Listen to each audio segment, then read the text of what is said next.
and welcome back to Resident Evil Revisited. I am one of your hosts, MC Fixer, alongside the lovely Hayley. How are you? Hey, I'm good, thank you. Welcome back. Thank you. I feel so much more refreshed than I did in the previous episode. Me too. The one and only Paul Despawn. How are you?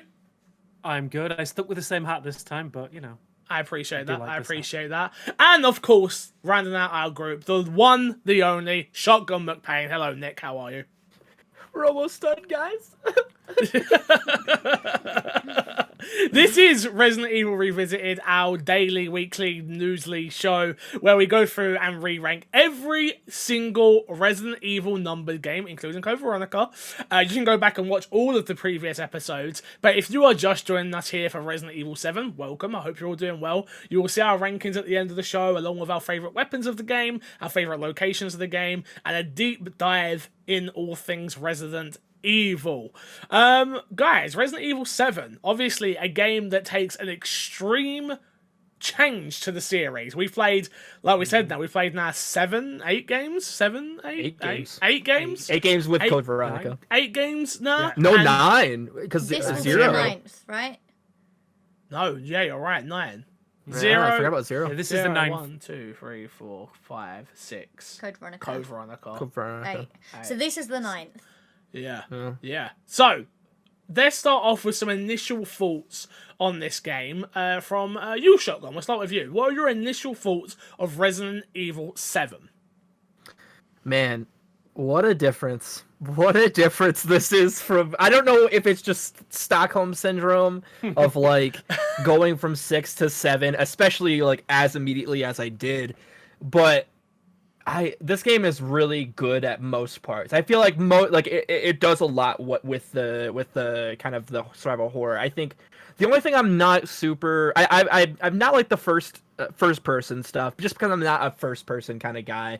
There is a lot of the times where I'm just like, all right, well, I kind of wish this was like a tank controlled game, like, you know, which is weird to say at the end, like, basically at the end of this series. But I do like that we kind of have at this point, we kind of, with obviously 8 coming out and probably 9 coming out in the future, we do have these trilogies. We have these definitive trilogies of Resident Evil. But the only thing that I don't really like initially is Ethan Winters, but I think like it's probably because you know, like the third person I feel like lends well to, like, okay, I'm like seeing these people do stuff, but I won't get into that right now. I enjoy this game quite a bit. Despawn, what about you? Yeah, I enjoyed it a lot as well. I think, again, it was a huge departure from everything we've seen previously with it switched to first person. I agree, didn't really connect as well initially with Ethan. And again, I think it is because of that playing as Ethan rather than seeing Ethan as you're controlling them. You don't really have that connection as much as you would usually.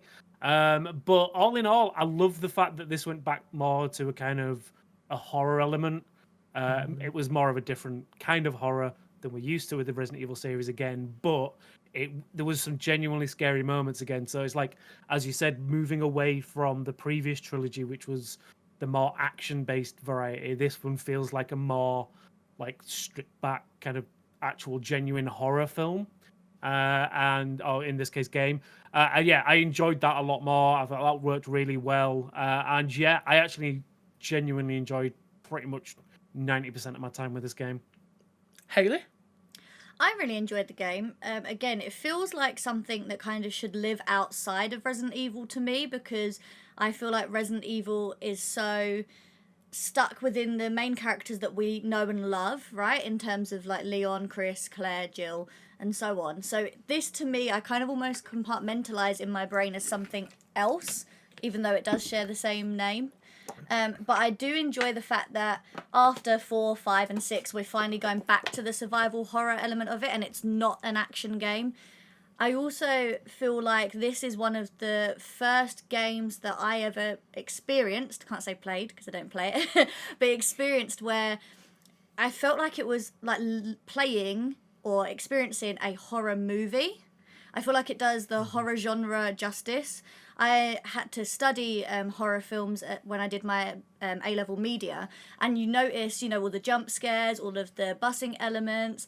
You notice the sound design's really great as you're going around, and I love the fact that they use the video cameras, and it gives you a kind of Blair Witch Project vibe.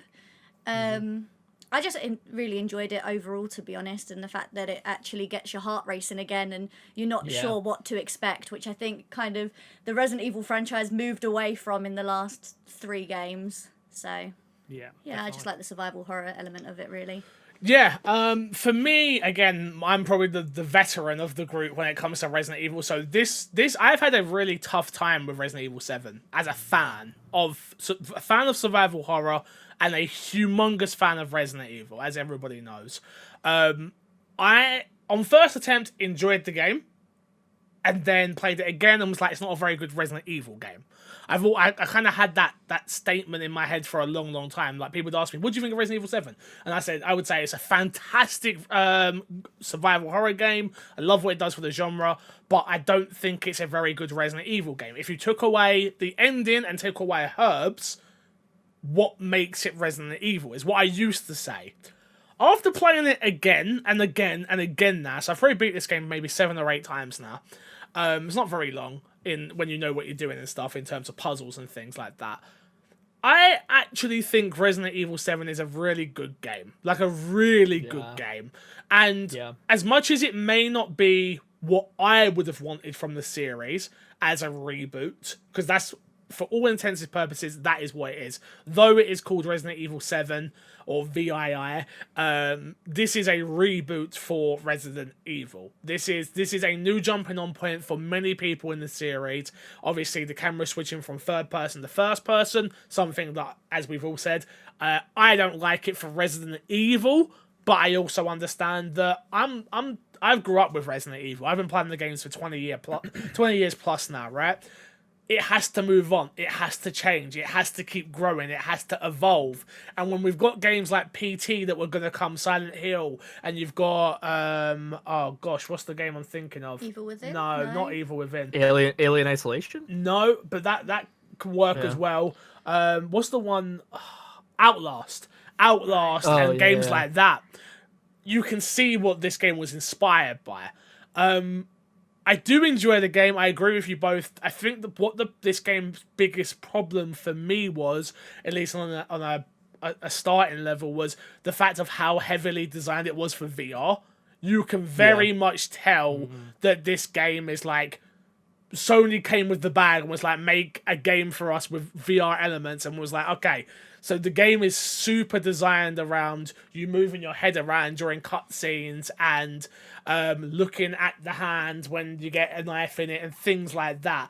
And I think that is something that is kind of detriment to the game's entirety for people that are not playing it with a VR headset, personally. Just to jump in there, for those that have no idea, you have actually played part of this game in VR, haven't you? Yeah. I played a part of it I did an E3 demo not too long ago now. Jesus. Really long ago now. But yeah, I played it. It was fine. It's not, to me, I cannot imagine playing this entire game in a VR experience. Personally, not because it's too scary, but just because of the way VR works for me. I like it for a 10-20 minute experience, not a 5-hour game, especially on your first playthrough.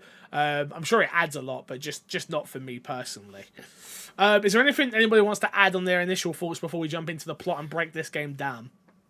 Yeah, so I mean, one of the things we talked about is the kind of disconnect from the character of like Ethan, and I think one thing I would say that it with it being like kind of a spiritual reboot, and I think it was probably a decision that they made early on, probably, that knowing that it's going to go in a new direction with the first person, maybe it was probably a good idea to start with a new character as well, so that you can obviously learn the mechanics of being in first person while also learning this new character. I think for me personally, if we jumped into, say, like it was Chris or Leon or Claire you was playing as, I might not have liked it as much as I did, because I want to see them characters. Yeah, I think having Ethan has been this kind of like automatic default for yourself, or proxy as it were. I think that works better for it, rather than it would if it was a known character that you was playing as.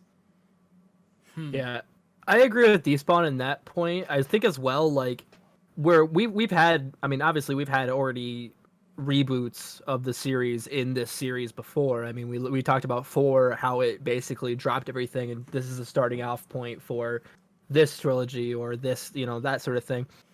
But I think what's so great about this game is that it actually like does Resident Evil to me. Like I feel like if this were Resident Evil 1, it feels like it would be that's in that series to me. To me Got it. personally. Like Yeah. I feel like it's the take on the start where, you know, instead of a stars member or like somebody professional going in and trying to figure out this mansion, you're it goes to the, like what Haley said so greatly, is the reliance on like the movie horror genre, where you have, you know, like these Texas Chainsaw Massacre type characters, and then on top of that, something I didn't think about was like the Blair Witch side. How many things they draw from actual horror, and kind of like this feels like Resident Evil if Resident Evil 1 came out today, In 2019, 2017. 18, 17, wherever this game came out. Yeah. Yeah,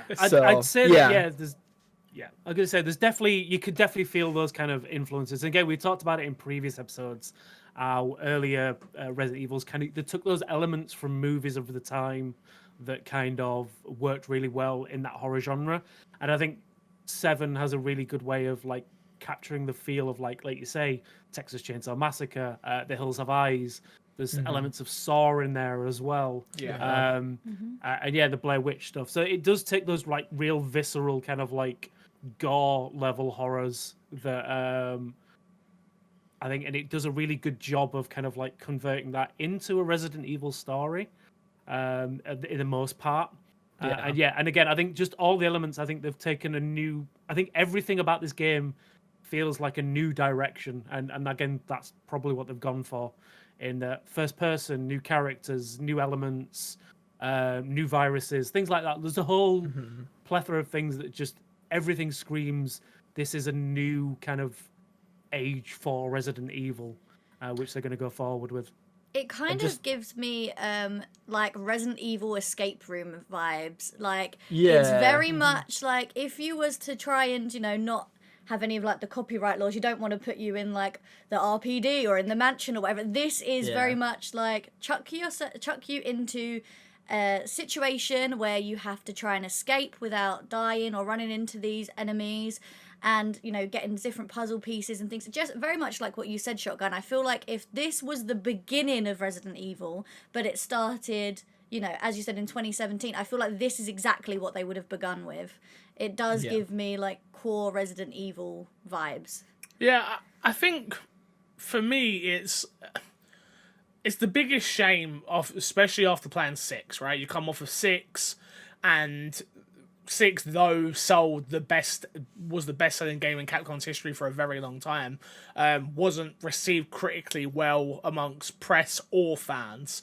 So it was definitely a fact of like, let's go back to the drawing board and figure out what Resident Evil is now.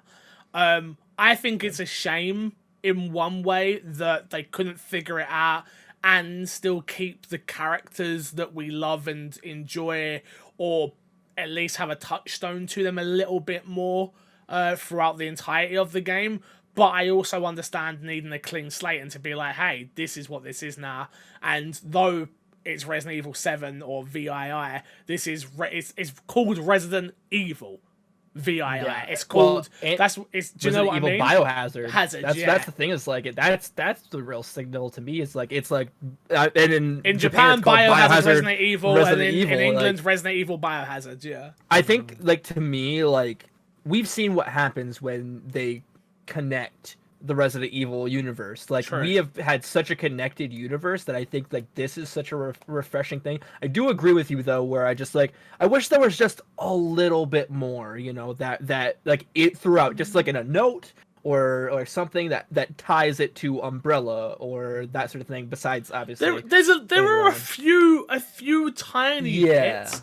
I just think there needs to be a little bit more, and let's get into maybe they're leading up to that, because again, this is another trilogy, right? So we already know at the end of this that we see one of the main characters that we have loved before. He might be a part of, maybe he might be a part of the next one. You just don't know. Maybe they're starting from the ground floor, and then maybe in 9 they reintroduce some ideas of previous main characters. Maybe in 10, who knows? For people who are watching this, like Village will be out today if you're watching this. And that's kind of the point, right? We will know by the time this is probably uploaded, we will know a lot of the answers to the next game. So yeah, let's jump into please. Can I just say one more thing before you jump in? Two things actually. One, I mentioned about loving the fact. I said one thing.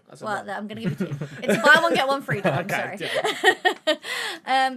I mentioned about loving like the Blair Witch vibes with the camera, but I actually love the fact that in the recordings, I'm not sure how much is going to be noticed in the plot, but I love how the recordings work as a gameplay element, as in it shows you where things are for when you go back into being Ethan and exploring the house. I like how it gives you like hints and tips and, you know, things not to do or things you should do.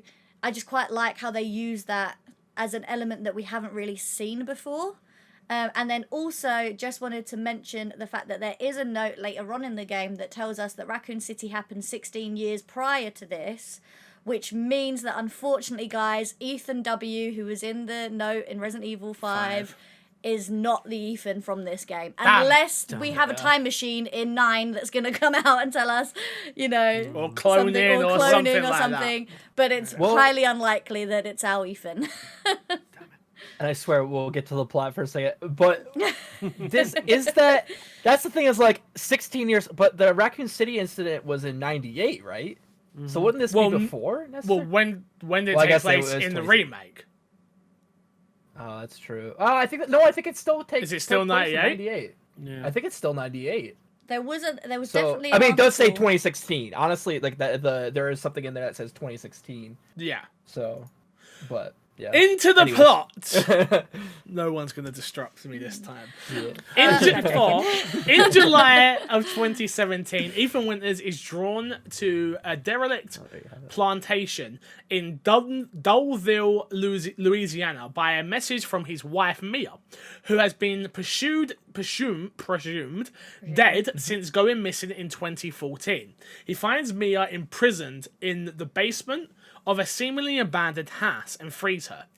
She tries to lead them out, but suddenly becomes violent and attacks him, forcing him to retreat and retaliate and presumably kill her. Now, I just want to start with the opening of this game, because the opening is Ethan speaking to a friend or a colleague or something like that while driving to this derelict plantation house out in nowhere. I actually quite like the opening of the game because I think it summarizes what we're going to be doing throughout the entire game very well.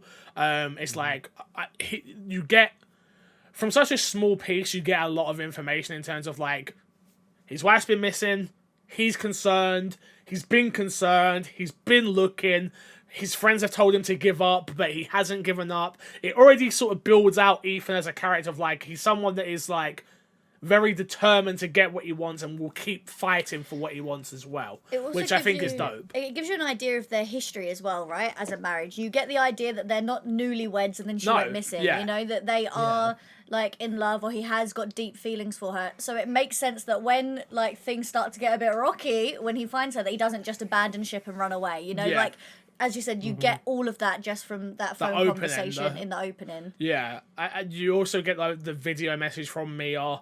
That you get to see as well, and like the opening tutorial part of the game was like you walking into the derelict area and stuff. I think all of that stuff's like really good. There's some signage.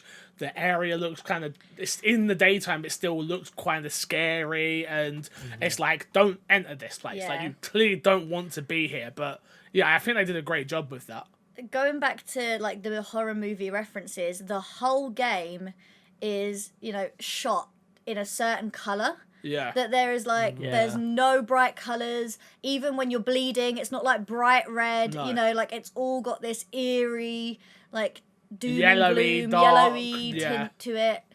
Yeah, I don't know. I just really like what they did with it. Even when it's bright rooms as well, it's like it's always kind of like there's a specific light source and everything else is shadows. Yeah. And it's that world building that they've done where it's like everything has an eerie element to it, and again it all comes from those kind of like you say the influences from like horror cinema, in that they were always really good at shooting to capture a vibe, and I think this game does a really good job of that.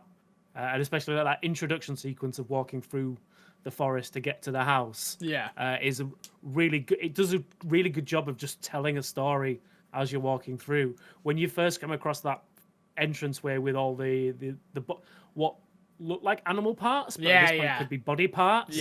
And it's like it tells a great story in the color and what it shows. And I think it's throughout this game, it does a really good job of telling a story in the environment as well as in the plot as well. Moving on. After receiving a call from a woman named Zoe, actually, let's go back because I feel like we should probably talk about that first encounter with Mia is pretty important. Obviously, going again, you've walked through the entire house. You've walked through the back entrance house part. You've got to Mia. You have that moment with her where it's just like her realizing that you're there, you're real. It's not a hallucination. It's not fake. It's real, and it's like her being so. You don't get the feeling of like we need to escape. It's like her wanting to get Ethan out of there as quick as possible, and it's not. She knows she can't go. She knows there's no way for her to leave at that point. It's Ethan, I need to get you out of here. You're gonna die. You're going to die being here. And I like that. I like the way they build into it. Obviously, the story in this game is really well done towards the end once it started wrapping up, which I don't want to spoil now. But again, the thing that Resident Evil does quite poorly, I think, or has done quite poorly, which is things not making sense. Though I don't enjoy the payoff. I don't enjoy the payoff, and I don't enjoy the virus of this game personally. I don't. That's not something that I enjoy. But again, it makes sense for the story they were trying to tell, and I enjoy that part of it. But yeah, and I think with the Mia stuff, like you're as a gamer, like the game player, you're kind of going into it, and it's like, oh, I've found Mia already. And as a player, that almost adds to the unsettling. Because it's like, you know that that's not where this game ends. So you're like, all right, what's going on? And then especially when she's like, Daddy's gonna find us. And it's like, all right, that's a little bit more Daddy. That's what you used to call me. Stop it. I mean.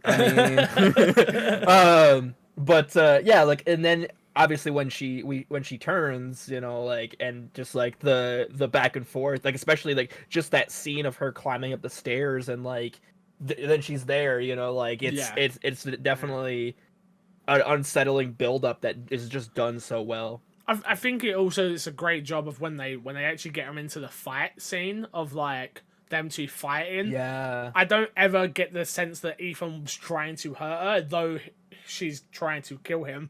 At that point, you never get the sense that Ethan is really going full pelt at her.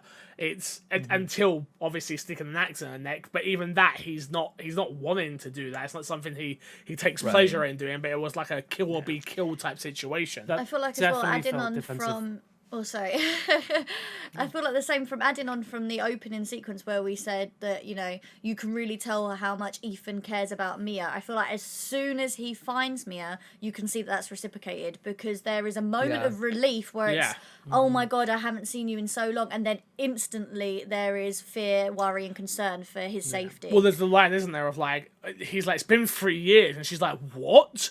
It's been 3 years. Like, anyway, we gotta go. We gotta go. Like, it shows how isolated she is too. Like, go on, Despawn. What was you gonna say, my friend?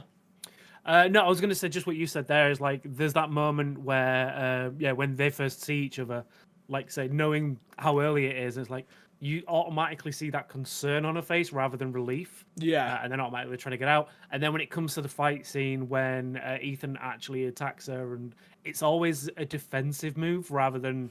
Like, in most Resident Evil games, whenever you attack something, it's always, well, I'm attacking them because they're going to attack me, so we need to get past them, we'll kill them and move on.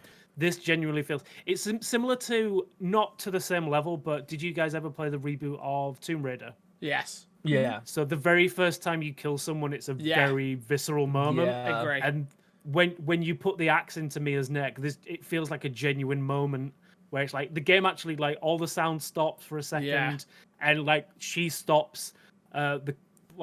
basically when she turns, she goes grey and black and veiny, and you see that drain out of her skin and go back to normal. And as she drops and dies, it's like, I love you. And it's like, it's a genuine moment.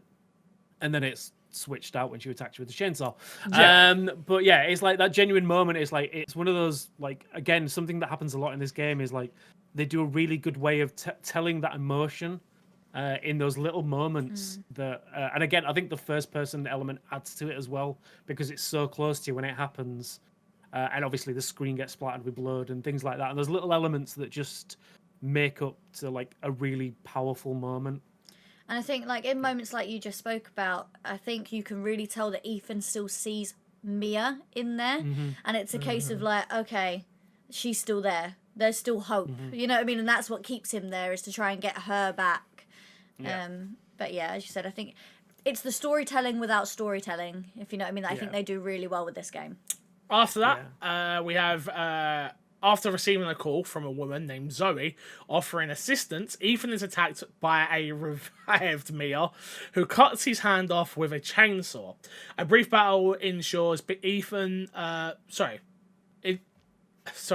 before Ethan apparently finally kills Mia in self-defense, at which point Jack, the patriarch of Baker family, appears and captures Ethan.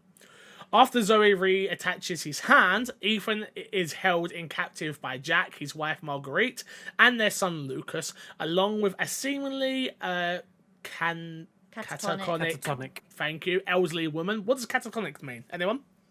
Basically she's just like comatose, like. Yeah. Okay. Yeah. Catatonic elderly woman in a wheelchair. Never heard the word before. Ethan escapes, but is pursued around the house by Jack, who continuously attacks him and displays powerful regenerative abilities. So It says he attacks him, but he's just trying to welcome him to the family. You know, he's just. And here we go. So Here it is. to go back, Here it I is. really enjoy the scene of them all at the dinner table. I think that's a great scene of like, Trying to these eat are the your guts. bad guys. These are your bad guys. These, all of them. These are your bad guys. These are what you're going to be facing throughout the game. And though it doesn't make sense, if you want to kill him, just kill him. At that point, like if that's what we're going for, let's go for it. I suppose at the end of the story, it kind of makes sense why they don't just kill him and stuff like that. But in that moment, it doesn't quite make sense. But I do enjoy it from again, you can tell that's a first person thing again, with like the knife that he shoves in, we assume his eye or something, to the face. I think overall it's like seeing Marguerite freak out because he won't eat the dinner, and like that upsets her, and Jack being like, shut up and get out. And Such a great introduction. it's just great. I think it's also- great for all the characters. We've missed something before here because we haven't touched upon the first tape that you watch. It's not in the plot. Yeah, the True. Because you're actually introduced to the Baker family before this moment. True. This is the first time you see them. True. So you already know that did they say they've gone missing? Is that what They've they got- thought happened? yeah. Or So they for weren't the- too sure The house about is what abandoned. happened. So Yeah, so they they, weren't so too sure what in the happened. first tape that you get, it's you as a cameraman for these two, which one of them's like a dev on the game, if I'm not mistaken, because I've seen him talk. Oh, that's before. great. Yeah. But these two men that we're filming a TV show. Is pretty much the concept Yeah. of The what Ghost we're doing. Hunters. Yeah, exactly. So you go through the house in which you're actually in as Ethan, and you hear about the backstory of, like, one of the characters is very much taking the mickey out of the hillbilly family. It's like, no, stop. They weren't hillbillies. Like, they actually did go missing and blah, blah, blah, blah, blah. One of the characters then goes missing, which leads you as the cameraman to walk around the house and learn. And I think that's one of the great things about this game, because like you learn a lot about the house in this tape itself, where it's like where to open the fireplace puzzle. Like it's not really a puzzle, but like if you don't know if you don't do that tape, you're not gonna find that. Like it's not you're not going to. So yeah, I love the whole concept of what you get here. You get to look around the house the way it was and the way it is now. There's not much differences, but there's little differences. And from a gameplay perspective, you can get an extra coin here, which I didn't know. If you literally look down at your feet, I didn't even know As that. I soon was as you streaming start it. the tape. As soon as you start the tape, if you look down at your feet, it's a lockpick. You can grab that lockpick to get an extra coin. And Literally. you unpick the Oh. drawer in the Yeah. kitchen, Yeah. and when you unpick it, It you unlocks. get a picture Yeah. in the tape. Yeah. But then when you go back as Ethan, the drawer is now already unlocked because the cameraman unlocked it previously. So you get a picture So of then you Evelyn, can by the way. open. Oh, is that what it is? That's why you said it's an interesting picture. But It's I a didn't picture know of who it was. Evelyn. But yeah, and then you can go back as Ethan and open the drawer, and there's a coin in there. So, Cool. I did not know that. yes. It's literally at your feet before there. before we go on, Please. this is where we meet the quote of the notes, Okay. and I have a song for it. Please. Okay. Ooh. Go quote the notes. Go quote the notes. Go quote the notes. It's the penultimate one. That last one. That was fantastic. I wasn't expecting Welcome. it. That was fantastic. I was playing it honestly with while you're doing the plot. I was like, all right, I got it. I know where it's coming. He wasn't even listening to the plot. But I have one and one only for this. Of course, it's the iconic Jack Baker line of "Welcome to the family, son," Smack. and it's just so it's so good. And it Yep. again, even just that introduces you to Jack just so well. And as somebody who played like the demo, it's like, oh shit, like. I'm already like theorizing, before playing the game. It's like, oh shit, like this guy is gonna be like super fucked up, and like, Yeah. oh, he's gonna be, and to his to that credit as well is like throughout the first section of this game, he is terrifying. Yep. Like he is absolutely terrifying. He's faster than you and all that. But anyways, That used to be your Twitch sub noise. It was for a while. Welcome to the oh, family, that's son. great. Yeah, it was for a while. In the basement, Ethan discovers sludge-covered mutated creatures known as molded. Zoe reveals that she's Jack's daughter and that the family and Mia are infected, but can be cured with a special serum. There's a few things I want to touch on before we go any further, which is, again, we all know the ending to this game, and anyone watching this probably knows the ending as well. So there are actually so many hints of everything around the house. Like, there are dolls, and there are toys, and there are the Wellington boots that say Evelyn, and obviously you get the photo. And I love the fact that on a replayability factor of going through and watching it again, you're like, man, that's really cool. The fact that they hint at it the whole entire time, which, if this is your first time playing, you just don't know. You don't know. You don't put two and two together. Point on that one. There is a point where I was like, I joked about it when I was streaming it because I thought it was just them being lazy. But there was a genuine point where, like, before I knew the plot twist, because this is the first time I played it all the way through, where I saw the same doll that was in the house near the beginning was also on the ship at the end. Yeah. And I was like, oh, they're using the same models in the game. That's funny. And it wasn't until obviously I got the twist, and the twist blew my mind when it happened the first time. Nice. So there's literally a point where obviously, it's jumping way ahead, but there's a point where you get a vial which is labeled E001. Yep. And then you find a photo, and when you pick it up, it's the back of it, and it's E001. It's like, oh, it's easier. Turn it round, and there it is. And that's the plot twist. It's like, I don't want to jump into it. But it's like, when that happens, I literally had to stop playing for a minute. I was like, what?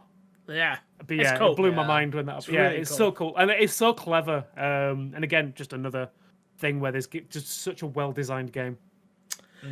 Ethan makes his way around an old house to retrieve the serum's ingredients. He kills Marguerite, which, okay, we've already skipped a couple of boss fights there, so let's go back. So let's go back. So, first boss fight you have really is the Jack boss fight in getting the three-headed dog emblems for... Would you also include the car as well? I would include. So, the yeah, car you're if right, the I- car. I was thinking forgot that's about the the one you was car. gonna go for. Sorry, I forgot about the car. you have to have a do you know- car. Get introduced, with the police officer as well. Yeah, which so is yeah, a you have very a cool moment. You have a police officer that bitch turns up moment. at the house because there had been reports around town that people keep going missing. There's this it's funny because if you've beaten the game before, you already have a gun. So he's all like, "Oh, I need a gun, and then he's like, "No, here's my pocket knife." So I'm sitting there with an Albert gun, like one of the powerful pistol. I'm like, "You can keep your knife, mate. I've got this gun. Like, I'm not worried." Yeah. You do need But a knife, as to a be new fair. player, it's a really cool scene of like, dude, give me your gun. He's like, hell no, I ain't giving you my gun, but here's a knife. Good luck. You go down to the garage. Obviously, Jack's in there, ends up killing this police officer with a shovel. Just shoves it through his skull. That's awesome. So fucking visceral. Yeah, straight through his skull.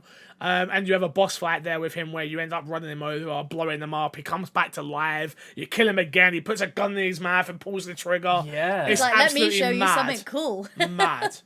Yeah, well, that's the thing about like Jack. I think Jack is the most terrifying of all of the even like with some of the later stuff. I think Jack, like especially, I think he takes place of the tyrant. Really similar, for this, Yeah. and that's the thing is like in this interaction, it's just like, yeah, I'm showing you like how crazy I am that you feel in that moment because it's like, oh, he's just killing himself. But then later on, of course, when he regenerates and you're like, oh shit, like he's basically telling you, hey, I can do whatever and I can't be killed because I have regenerative powers, and it's so terrifying. It is such a great way to really hone you in on what this character is about. So yeah, the one thing I dislike about all that is the car stuff. I think the car stuff's super unnecessary personally. It's just there for the sake of being there. And that's I do like hitting him a couple times though. Yeah, but it's literally just drive And forward. I like him trying to drive you through the poles. I like that part. I Yeah, like that part, but exactly. if it was just, I think it should have been just that. It should have been Yeah. you get in the car, he tears the roof off, he jumps in, then you put him through the pole. Cool, no problem with that. The problem with me is everything I now do is speedrun wise as well. So I know how to just knock him on the floor, back and forward, back and forward, back and forward, get him to knock off the roof. So it's just like, from a story point of view, it's just like, just get him to take the roof off. Like, he needs to be so powerful that you drive forward, he stops the car, jumps on the car, tears the roof off, then jumps in the car next to you, pushes let's you have some through. fun, Like, yeah. it needs to be more. I feel like it doesn't need to be a gameplay element. It needs to be more of a story element to show how crazy he is, in my opinion. But that's just me, I guess. You then have a fight again with him after doing some stuff in the house, and that's all boring stuff to talk about, so we're gonna skip that. He's chasing you around the house at this point as well, while you're getting ammo and keys and all the stuff you expect from a Resident Evil game again. Something that we've not had since Resident Evil 3. No, Code Veronica. Something we've not had since Code Veronica, which is like backtracking and notes and different keys, scorpion key, snake key, item You all of a management. sudden have loads of things that you now need to fit in your small area. Yeah. Well, and the mansion just alone, like, is just so. The Baker house is so great, and just the iteration on what the mansion feel is supposed to be, and like with all the puzzles, and like later on adding to that with some character development we get, but like also it's funny like playing through this is because this is the second time I played through it now, and playing through it now opposed to originally, like I was so terrified for this first part. Like I was actually terrified to going back because I'm just like, this first section like freaked me the hell out.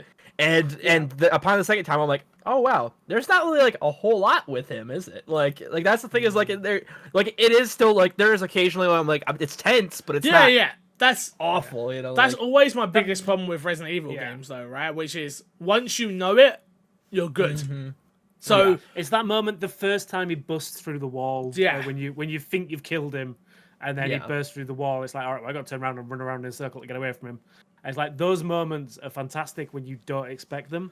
But like you say, as soon as you've played it a few times, but as an initial playthrough, I think it is again another one of those fantastic moments. And again, it's that whole moment again, skipping earlier on with the Mia section when she first goes missing, and you go down the stairs. And it's just pitch black. Yep. And it's like, I felt genuinely tense about going back down those stairs. It's like, I don't know what's about to happen here, but I know it's not good. And then she obviously starts crawling up the stairs at you.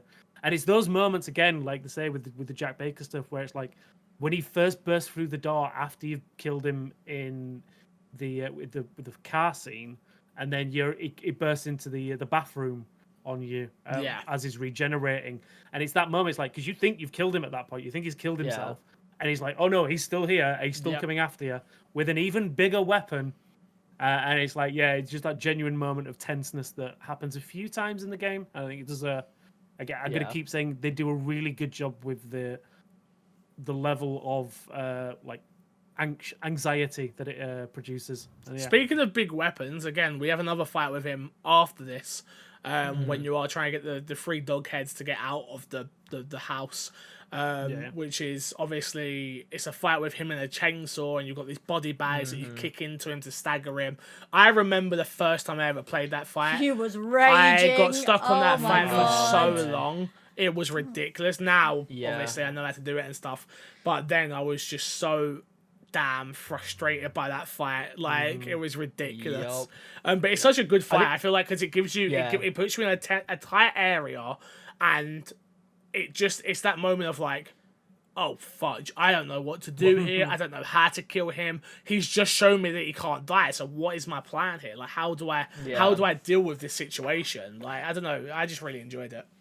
Well, it's the fact of the gameplay design of Jack where, you know, he doesn't move faster than you, but it feels like it, though. Yes. Like, it definitely feels like it, and it's the tense, like, you're like, all right, I've ran around all this way, you know, he's gotta be not behind, and then he's like, whoa, my God, you do the quick turn, and he's just like, oh, he's right there, you know, like...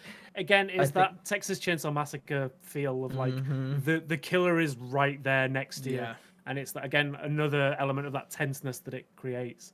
And like you say, like, you can see the chainsaw, but there's no way to get to it. So it's like, I just use every bullet I've got and hope it works, I guess. And it's obviously, then it triggers the next moment. I feel like with Jack and with Mia, it gives you those, again, I keep thinking of different horror stories, but it gives you those vibes where it's like, you can run, but you can't hide. Like, they just jump out of nowhere. Like, I think really good. For me, to go back a little bit, like drawing and before this, is the black mold. Obviously, the black mold monsters that you fight. I actually dislike the black mold monsters throughout the entire of this game, because they are kind of your only enemy type that you fight throughout the entire game, and that's something that I think this game especially lacks in, is different enemy variety. Because that's one thing, if we go through the series, I think the game does quite a good job of like zombies and frogs and this and spiders and that.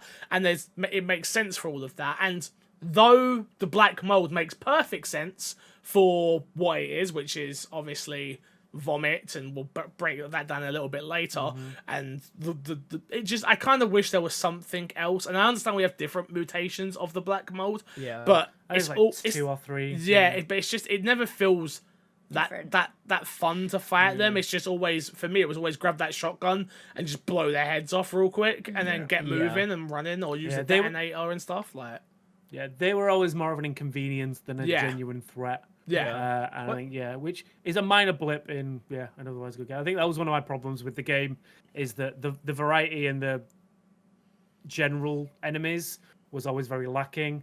It was always the bakers that was the main threat, and those were the ones that I enjoyed, apart from one, which we'll get into in a bit. Well, I think that's the one thing that's carried over from the previous trilogy of Resident Evil games, where like I feel like the visually the molded are very in line with what Ouroboros is and what we get in 6, where it is very much like a slimy, like kind of tentacle-y type monster, and that is something I wish they got away from, and I'm excited to see what they do within Village, of like these different, this is a different variety enemy type, but it's like we're actually back to a physical thing, like, rather than, you know, this is a slime pile, but it also has got like an arm thing, you know, an arm like, that can come out of nowhere and grab you. But I just thought we'd jump to that. I feel like that's kind of where it kind of leans too heavily on the horror genre in movies rather than gameplay, because most of the best horror movies that are scary actually has nothing to do with the villain or the protagonist or whatever's chasing you. It's normally to do with the feel of the film, or helplessness. It's the scare of what might come or what might happen that normally makes a good horror film, right?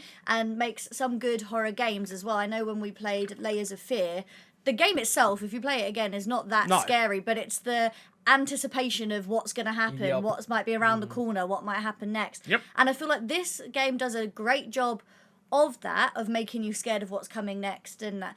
But when it's coming off the back of previous Resident Evils, where you're not just worrying about what might happen, you're used to feeling threatened by the things that are there, not just what might Yeah. be there. I feel like that's where it kind of lacks a little bit in terms of the amount of enemies or the different types of enemies. And as you said, there might be a couple of different variations of the black mold monsters, but they're not varied enough that you have to change the way you would kill them or change the way that you'd maneuver around them. Yeah. So they kind of all just kind of blend into one to an Agreed. extent. Yeah, I think that's it. Like every single one that you come up against. In fact, I think there's basically in the main game. We won't talk about the DLC yet, but in the main game, there's 3 varieties. There's the normal ones. There's 4 because there's 2 normal ones that just walk towards you. Yep. One of them which has a blade arm. Yep. And then there's one that crawls. The spider and one. Then there's the spider one, and then there's the fat ones that explode. Yeah. And that's it. That's the only varieties of those monsters that you really get. There's some bugs in there as well, but again, we'll get to that now because it mentions literally we're there now, which is Yeah. you go to the second part of not the second part, but like you're out of the house now. You're down. You go down across a bridge, which I love all that You're in the area. old house. I love all that Yeah. area. You're in the old house, yeah. And now you have Marguerite is now chasing you around. Now you just had Jack. Now you have Marguerite chasing you around. She's got bees with her that she's kind of plotted everywhere.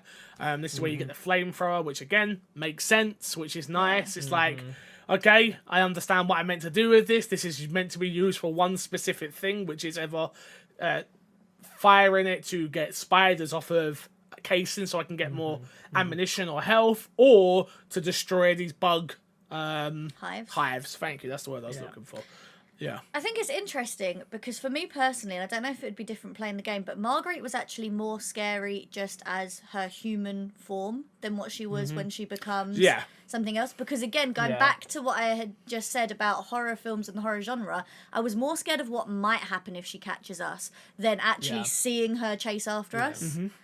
It goes back to the So, thing yeah. of like the reason that why they almost never show the jaws until the end, because it's the imagination of what she, like with Marguerite, what she could do, what she can do. And when we see the actual monster come out of her, basically, it is like, oh yeah, well that's creepy for 2 seconds, but now I can visualize, now I can physically see what she becomes, and I know what she becomes rather And than we know, oh shit, shoot her in the vagina.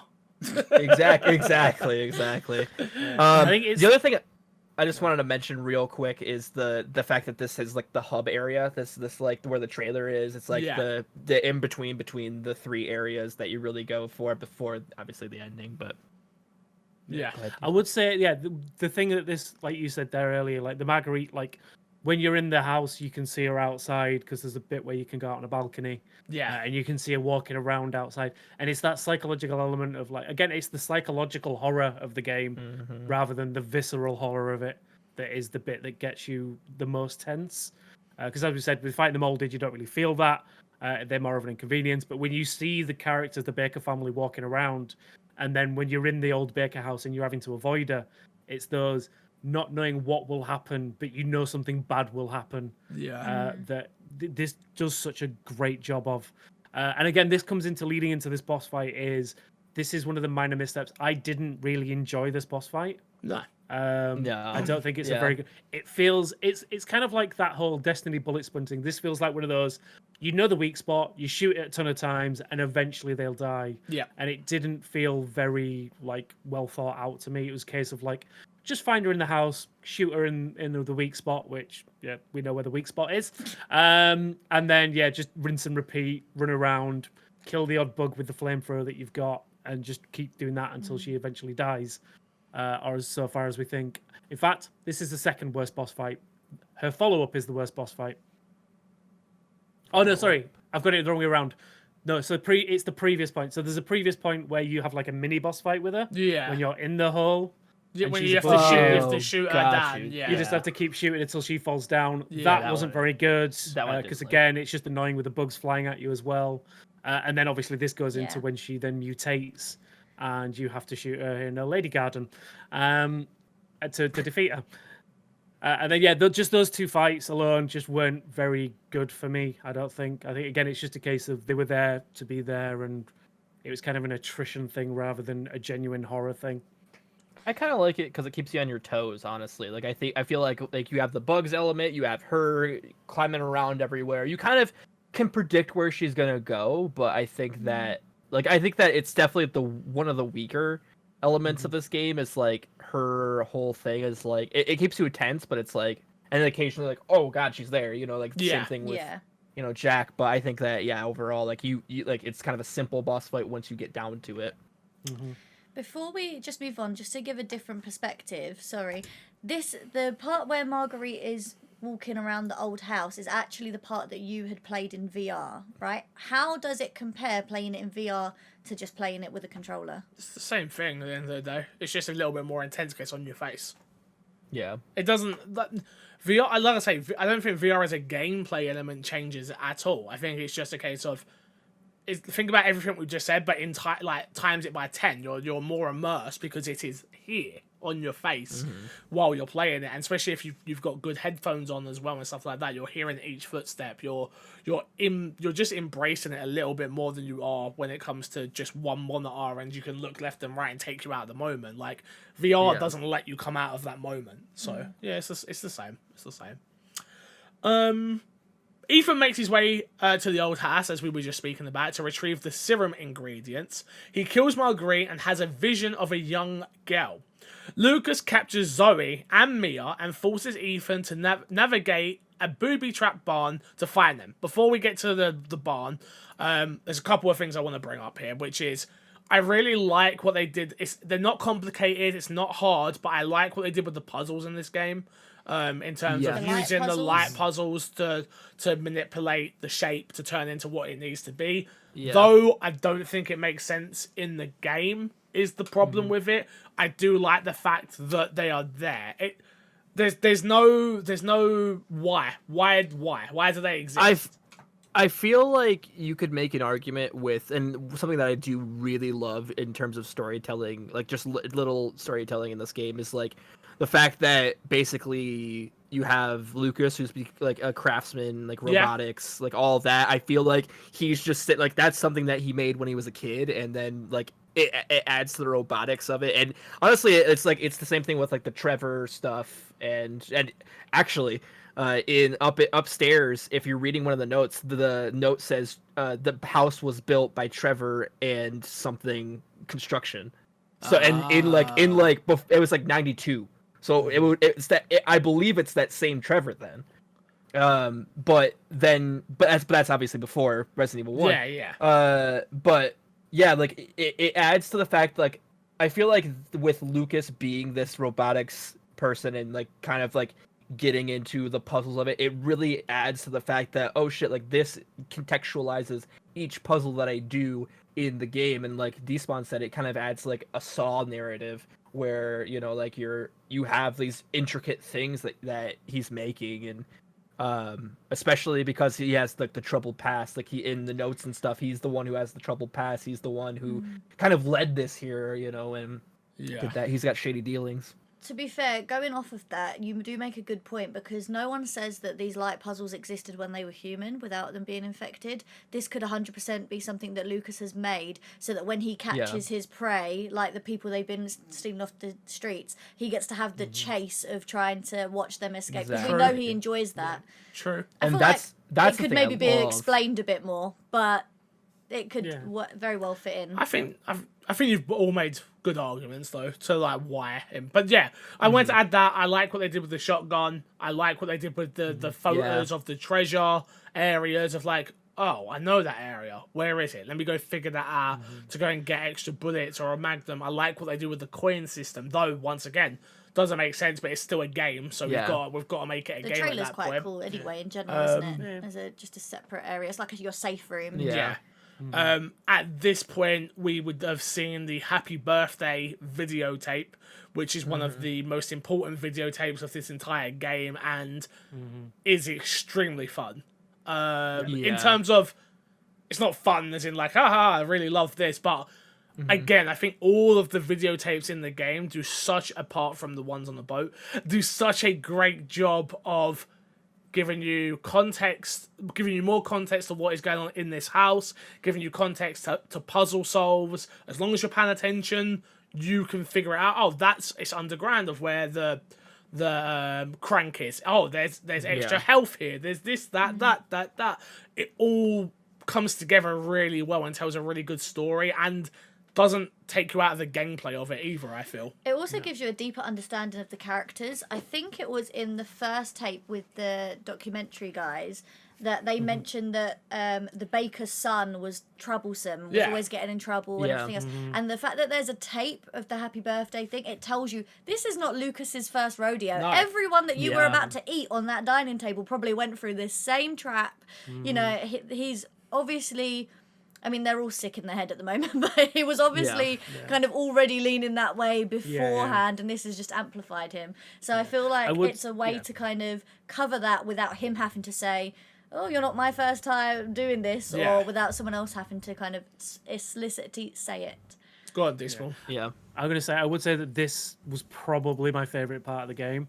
The whole Lucas section, solving that puzzle, and just like say the whole Saw, because this is just out and out a Saw section. Yeah. So solving a puzzle that is designed to hurt you, and I think it was really clever. And again, like you said, the happy birthday tape that kind of told you how not to do it. Yeah. But also tell you how to do it, but also give you some clues that you need to skip sections when you come to do it yourself. And I think it was a really well designed section that takes really good advantage of that, like you say, using those tapes to kind of tell a story, but also give you those context clues so that you can get past that story when it comes to you.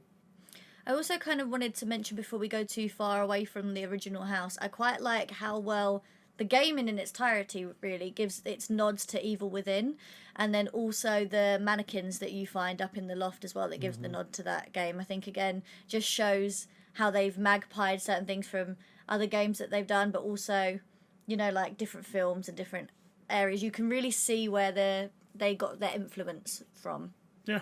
Yeah. Ethan makes his way to the old house to retrieve the serum and ingredients, killing Marguerite, and has a vision of a young girl. Lucas captures... I just said all this shit. 1 second. Ethan navigates a booby-trapped barn to find them. He chases away Lucas and frees Zoe and Mia. Zoe develops 2 serum doses, but they are attacked by Jack, now heavily mutated. Ethan kills him using one of the serums. Now, How does Ethan kill him using one of the serums? so Why would he do that? there's a big thing here. So there's a couple of things. Have we missed anything anybody wanted to talk about specifically before we move on to we're going to keep going forward? So is there anything we missed?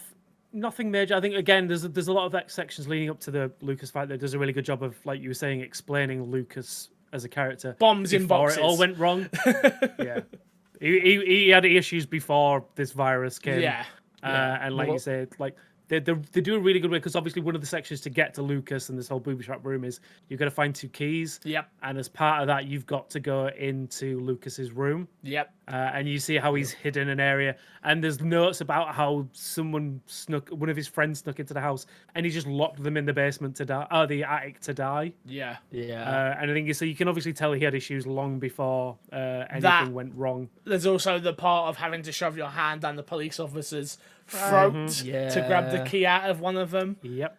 So that was... It's also Poor quite police interesting to officer. see where they keep all the dead bodies that they're eating as well. It's like, we're animals, Yeah. but we want them to be fresh when we eat them. Like, it's a case of Yeah. like, let's keep them in the fridge.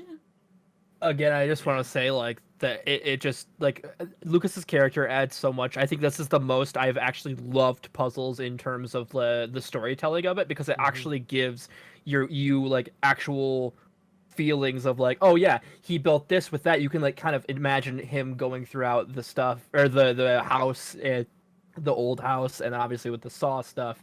Like it is phenomenally done. Another thing, just as a slight one, just before we move on quickly, Granny Baker throughout the house just randomly popping up in places. Yep. Oh, I love that. is I love great. it so much. Especially when, like, I didn't realize straight away, but there's a point where I realized that she just follows you, like her eyes, as you start moving around. I think it's around this point where you get the 2 keys. Yeah. And she's in the upstairs right-hand bedroom.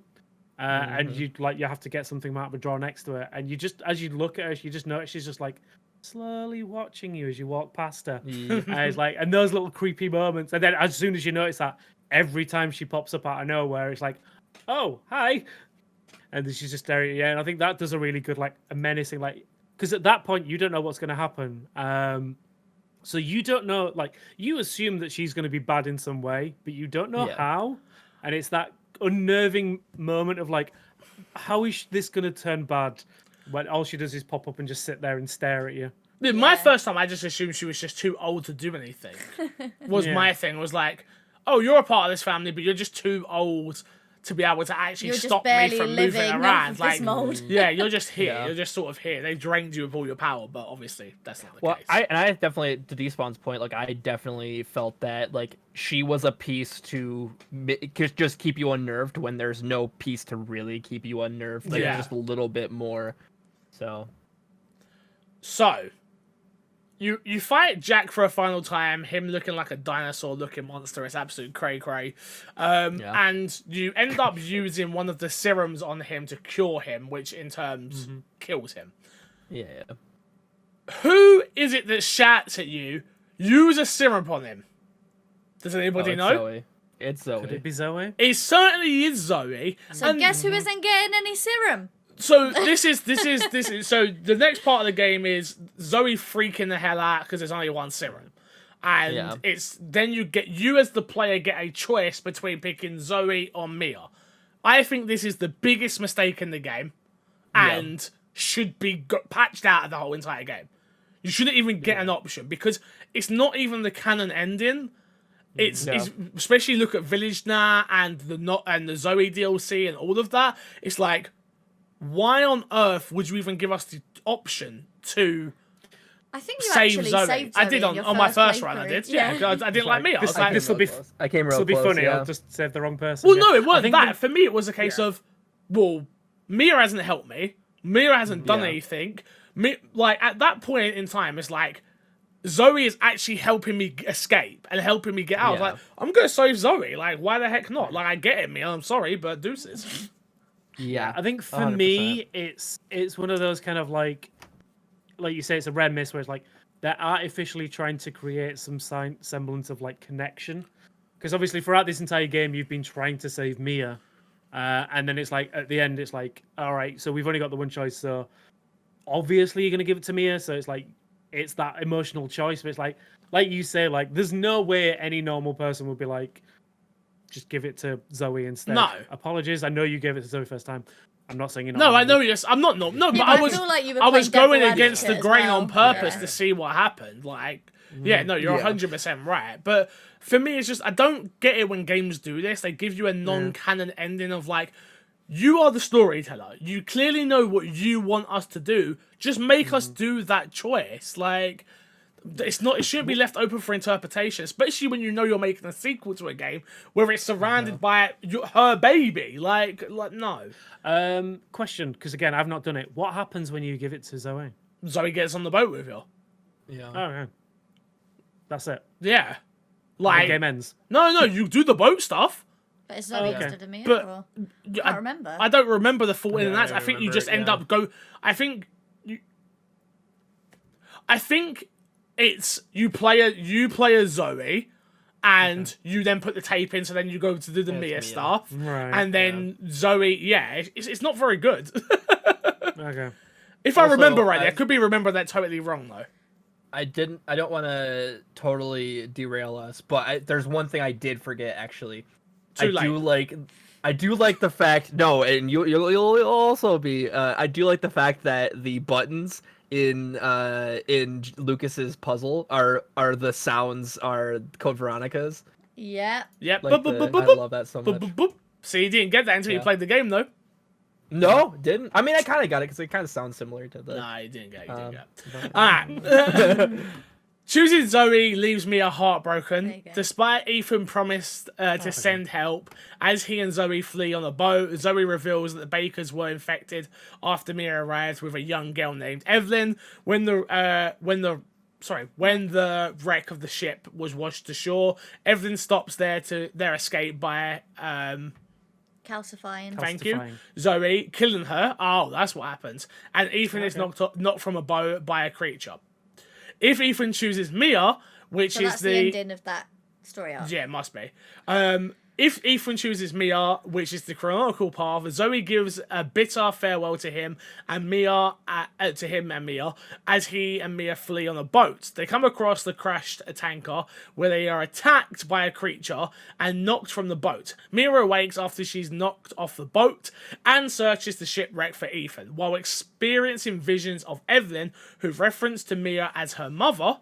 Eventually, Mia's memory is restored, revealing that she was a covert operative for a corporation that developed Evelyn as a bioweapon, codenamed E001.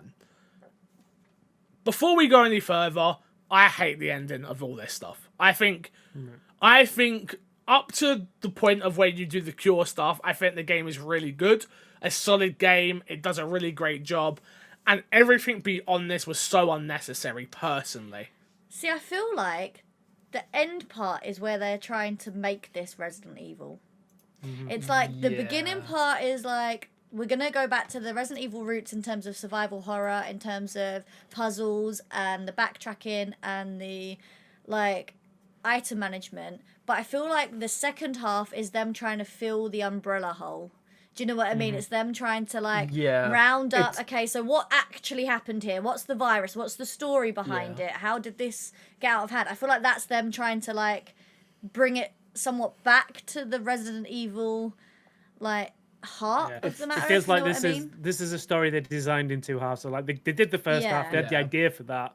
And it's like, right, now, how do we make that work in the Resident Evil universe? It's like, well, this section, I guess. And again, I didn't hate it as much as I'm assuming you guys did, but like I thought it was fine. I just thought it went on a little bit too long. For what is in all intents and purposes a wrap up of the story. I think this could have definitely been a good like 10-15 minutes shorter. There's a lot of backtracking in this. That didn't need to be there. Like there's the whole section where one of the puzzles is you've got to find a wire and the fuse. Yeah, and I think that whole section, like I spent a good like few minutes trying to remember how to get back to the fuse that I'd originally put in the door in the first place to get back to the lift to then get out. And I think all in all, I think story wise it makes sense for what they were trying to tell. But again, I just think it went on that little bit too long. I enjoyed the notes in this section. I feel like the notes in this section did a great job of clarifying what kind of happened. I do understand why they felt the need to put these notes in a completely different area, because they wouldn't make sense story-wise to be in the Baker house, because the Bakers wouldn't have had a clue what was going on. And as I said before, I do think that this tank is essentially what the Umbrella Labs used to be for the other games. That's kind of what I was gonna say. As I feel like this does the job of making like whereas like Resident Evil 1 or Resident Evil Remake that we played, you know, it starts off and it's like, oh, this is happening like just in this contained area, but then it opens up to be like, no, there's a whole world of bioweapons being developed, and I feel like that's what this is trying to do. I think the gameplay is where it totally falls flat, but I think the story elements are really cool. The fact that with the covert operations with Mia and then them developing the bioweapon, and then on top of that, I think this is also where we get the hallucination with the Bakers, with Jack specifically. That's later. That's later on. We'll get to that. Are you sure? I promise you. I know where that is. Later on. Okay. Mia and Agent Alan Droney were to escort Evelyn as she was transported aboard the tanker. Evelyn escaped containment, killed Alan, and sank the ship. She infected Mia in an effort to force her to be her mother. Mia finds Ethan and gives him the Evelyn generic material. The vial with genetic material. That's where you have the conversation with Jack and Zoe. Nah, guys, I think that whole moment sucks because it doesn't make sense. No, I think it's a great scene. Explain it to me. We just killed Jack. So it's one of two things. Ethan's making it up in his head, or it's meant to be a case of they are communicating in the mold, right? So that wouldn't make sense because you just cured Jack. So he's no longer in the mold. So he can't be in the mold or he's dead. So to me, my headcanon is like that's remnants of his neurological being still in the mold. Like that Bro. is still being We trapped just shat in the on mold. 6 for giving us nothing. You can't. It's not giving this that sort of. Nah, that sort of. This is definitely better than 6. This is definitely No, better of than course, no, 6. it is, but like, it just doesn't make sense. Like, what I think they should have done, and I said this to Haley in chat once we finished it, was there should have been a couple of notes from Jack, which he wrote, like, out of, Yeah. like, you know how Zoe broke out of it for a second? And sent, Or like Yeah. diary sent entries, the... maybe of like as he started. I don't to think kind it of should be. I think it taken should just be over. little tiny notes that are left around the house that you just pick up. You know, like in some of the notes, they're like scribbles and they're missing letters and stuff.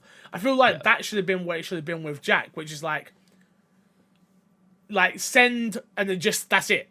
It just says send. And you're like, okay, what the hell? And it's like him trying to break from it or something like that. Because I just don't think this scene works well enough for me to where it makes sense. See, I like it just because of the fact of like the thing with this virus is like they're a hive mind kind of. Yes. They're all branching off of Evelyn, and like this is the remnants of him still left in there who's just like, I'm so glad you're like taking this out. I'm so glad, like it's kind of like his last farewell sort of thing. Like that's just personally to me what I think. So why is Also, Zoe there? Marguerite's not in there, and neither is Lucas. No. Yeah, Well, that's true. So Margaret's dead. I think you learn later on that Lucas isn't actually. No, you infected. do, yeah, but Haley hasn't seen the DLC, so she ain't gonna know. Yeah. But no, you're right. Yeah. But yeah, I just think this That's whole true. plan kind of falls flat a little bit for me, just because it just doesn't make enough sense. What would have worked on this is like it's been just a shorter VHS instead. A video Yeah. that Jack filmed in one of those moments, like you say, where he's gaining control again and he's fighting it. Yeah. He's like, he records this section instead. So it's like, if you find this, know this. Just like Please Mia rescue did. my family. Yeah. Yeah. If Ethan cured Mia, she resists Evelyn's control long enough to seal Ethan out of the ship. If he cured Zoe, Mia succumbs, sorry, thank you, scrubs. Succumbs to Evelyn's control and attacks Ethan, forcing him to kill her. Ethan discovers a hidden laboratory inside an abandoned salt mine. He learns that Evelyn is a bioweapon capable of infecting people with a psychotropic mold. I was just taking a breath, Jesus. That gives her control over her victims' minds, resulting in insanity, mutation, and superhuman regenerative abilities. Evelyn grew up obsessed with having a family, driving her to infect Mia and the Bakers and lure Ethan. Lucas was immunized against Evelyn's control by her creators, the connection in exchange for providing observation on her. So he's not actually under any control. Using the lab equipment, Evelyn's genetic material, Ethan synthesizes a toxin to kill her and proceeds through the tunnel that leads back to the baker's house. He overcomes Evelyn's hallucinations and injects Evelyn with a toxin. She reverts to her other form, the elderly woman in a wheelchair. Bum bum bum. Mind blown. Evelyn has been rapidly aging since escaping. Evelyn has been rapidly aging since escaping. Evelyn mutates into a large monster, and aided by the arrival of a military squad led by Chris Redfield, Ethan kills her with an anti-bioweapon pistol. Chronologically, Chris extracts Ethan and Mia in a helicopter branded with the Umbrella logo. End of game. So, to interrupt, one of the things I Please. said, like the plot, we were mentioning it earlier at the beginning, the plot twist with Evelyn, and like this again did a really good job if you paid attention to the notes. It kind of set it up. Yep. So like there was a moment when there was one of the notes that mentioned all of a sudden Evelyn's rapidly aging, like her hair's going grey. I was like, oh, Yeah. can't be surely. Yeah. And then I found that photo that was the E001 on the back, switch it round, and it's the picture of the grandmother. Yeah. And it's that moment when it was that genuine plot twist moment. Was like, holy I can't believe they've done that. It's so clever. And then then obviously you have that moment where you again, this is one of those moments where I didn't feel like it worked really well, because to inject Evelyn, you basically have to fight against her. She's exuding this like powerful Yeah. force, which And you just didn't block. really, yeah, it didn't really make sense. No. It's like, how does this virus give her the power of wind all of a sudden? It's like, I mean, yeah, so it's like that didn't make sense. But again, at the end of the day, it's like a minor point in the point that you hit her with the virus, and she stops being able to project this small child vision, and you actually see it's the grandmother, and yeah, then obviously it turns into the big horrible slug monster that you shoot with a gun.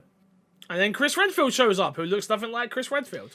Well, to be That's honest, not in my just Chris. the game, you don't actually know it's Chris Redfield in just like the main game. Only You in the just know that DLC. his surname is It's Redfield. Redfield. Yeah. True.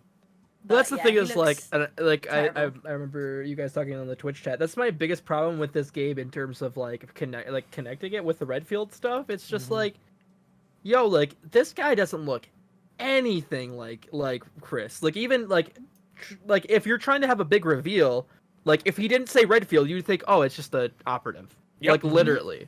Yeah, that's what we And, thought. Yeah. Yeah. So different. And But- I understand he has to age, but he didn't even look It's not about aging. like he aged. No, it wasn't He even, just yeah, looks- It was just He looked like he's so his face is so different. skinny. Younger. Like Yeah. you got that big boy face, you know. Yeah, no, it doesn't work at all. Let's quickly move on to the Not a Hero because we're kind of going a little bit long. You guys have all played the Not a Hero. We've played it, but a very long time ago. But BSA agent Chris Redfield teams up with the now formed Umbrella Corporation known as Blue Umbrella in order to apprehend Lucas Baker and uncover evidence on the mysterious group that created Evelyn called the Connections. After rescuing Ethan Winters and sending him away on a helicopter, Chris proceeds into Lucas's lab in the salt mine where he accidentally runs into one of Lucas's traps and has a bomb attached to his left wrist. Undeterred, Chris continues his pursuit. Anything you guys want to add on there before I keep moving through? No, it's a pretty standard entry. It just feels like a natural progression from the main game, just slightly more action based. Yes. Also, Chris can still punch. He's still got a good right hook. Yeah, we found I do that like that is That- where I'm like, all right, this punch This feels is our pretty Chris. good. This is my Chris, yeah. The hand is Hashtag now definitely my Chris Chris. Redfield. Yeah. He tries to rescue several captured Umbrella soldiers, but they are killed by Lucas's traps. Eventually, Lucas activates a timer on Chris's bomb. Chris is forced to freeze the bomb in liquid nitrogen, disabling it long enough for him to remove it, which he does this weird thing where he's like, looks at it for about 10 minutes before he throws it. Like, just throw that thing, Chris, Jesus. Yeah, we skipped over a couple of things here just please. to roll back. Again, the whole traps with the various members of the team, I thought they were really well done. I think, yeah, again, it goes back to that whole element with the main game with the Saw vibes to it. These actually feel like genuine Saw traps, including the one where one of them just straight up decapitates a dude. Yep. With a trap, and then obviously the bombs. And I think it does a really good job of like, it makes you think you know what you need to do to solve it, especially with the tripwire ones, where it's like, oh, you just need to get to the middle and drag this guy. It's like, nope, you need to turn them off first. And yeah, I think those were really well designed. I think just to jump into some of the enemies as well, I think again more mold monsters. Yeah. I like the progression in that it was a kind of like a new gameplay, not like you need a new weapon type to beat them. And again, this game does a really good job of like each area needs a specific new item to get through it. So like the gas mask filter, the night vision, the bullets. I think that was all well designed. I think again it made what would have been like a quick run through quite like it elevated it, elongated it a little bit longer. I think it was quite well designed for my liking. With the bomb removed, go on, Shotgun. No, I was waiting for the ending. I was just With the bomb say removed, overall Chris thoughts. battles his way through more of Lucas's mold traps. He then finds his way into a secret connections research lab, where Lucas had killed all the connectors researchers and plans to betray the organization. Chris manages to corner and shoot Lucas, which triggers a mutation in his body. Chris battles and eventually kills mutated Lucas and stops him from transferring all the data on Evelyn to an unknown party. With his mission done, Evelyn's and Evelyn's rejection. and and Evelyn's injection contained, Chris returns to the base, Umbrella base, for base camp for an urgent call. Shotgun. So yeah, I like this definitely as like I feel like this is some of the most DLC that actually feels part of the story in some ways of like I am so glad that one, this is a DLC, and two, that this is free. Yes. To where like this definitely feels connected with, because it picks up literally at the end of the game. And I think it ties up the loose ends of Lucas and kind of like what it story wise kind of tells you like, oh yeah, he's not he's working with people. They kind of allude to it a little bit in the base game, but I think like this does a decent job at actually finishing out his character arc and then kind of setting up for what possibly could be, obviously we don't know with Village of like, oh shit, like there's like it goes to the fact of like, oh, just because I would say just because Umbrella's gone, and especially with all the notes in the DLC where it's just like, what, yo, we're not Umbrella, we got rid of all those people. Well, we still have a couple of people, like that's the thing, like. Yeah. So it's the thing of like it goes back to the thing of where the Hydra that is Umbrella, where it's just like you can slash off one head, but another head's gonna come up, and that's I think that adds to the connecting tissue of the series. Yeah, I did like some of the voice acting again, like you say with the Umbrella thing. Like Chris has lines where he generally just does not trust them. Yeah, and he's just working with them because obviously as part of the BSAA he's been told to, and he wants to like destroy the thing. And there's a point where it's like, oh, we need to bring Lucas in alive. It's like, oh yeah, I bet you do, just so you can carry on your things. Like, no, we just need to get the information about these connections. I don't think that was ever portrayed well enough in the DLC, to be honest with you.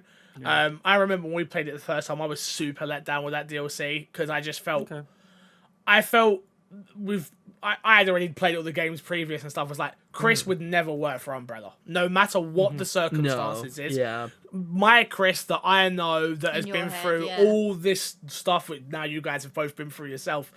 That guy would not work for Umbrella under any circumstances.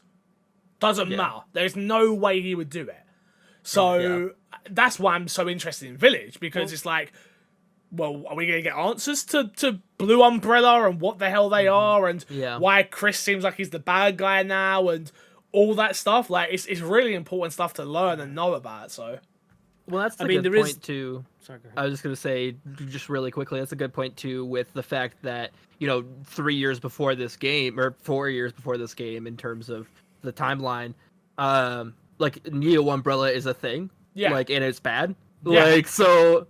if we're going canonically, and we just fought it. We just fought it. Yeah. Like you just fought it. Like, it depends on. I don't know the exact timeline from this. So you're saying that Simmons is killed and Neo Umbrella then dies again, and then they remake Umbrella again. So for a third time now, we've got this evil corporation come back. Like, with the same name, like but with now it's blue. No, but you know what I'm saying. Yeah, I could just say the explanation for why they're called Umbrella is a bit shaky. Yeah, it's trash. It's like, oh, we want to be called Umbrella so that we can be held accountable. Yeah, accountable for what they did. It's like, no, no.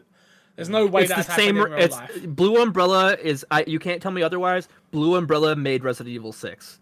You can't tell me otherwise. They wanted the number. They want the number. Like with Umbrella, they want the name so they can get prices. They can get like what they. I mean, obviously with the get Umbrella, the prices. We can get our needles relatively cheap if we do it this way. Exactly. Did anyone play the Zoe DLC? We haven't yet, but that's actually canon. No.